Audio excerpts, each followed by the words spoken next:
Mr. Deputy Chairman, sir, in pursuance of the government's policy to secure the active cooperation and involvement of all democratic, secular, and progressive forces in the country, it was considered desirable to have a dialogue with Sheikh Mohammed Abdullah.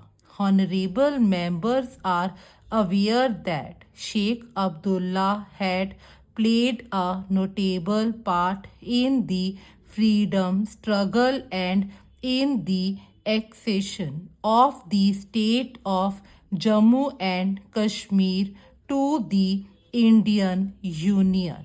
He formed and headed the government of the state for a number of years after independence.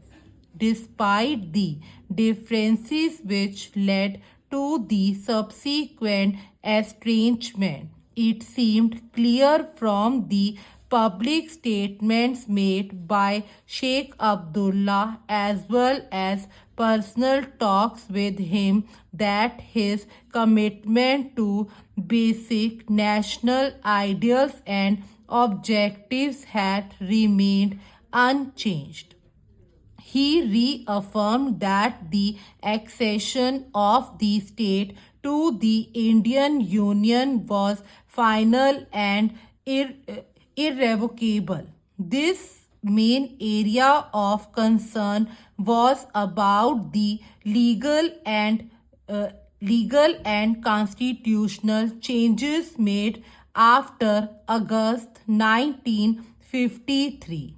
It was decided that Mirza Afzal Beg, whom Sheikh Abdullah named for the purpose, and Shri G. Parthasarthi, whom I entrusted with the task, should examine these changes in depth and make appropriate recommendations. After extensive discussion, they reached agreement on various points which are incorporated in the agreed conclusions, a copy of which is placed on the table of the House.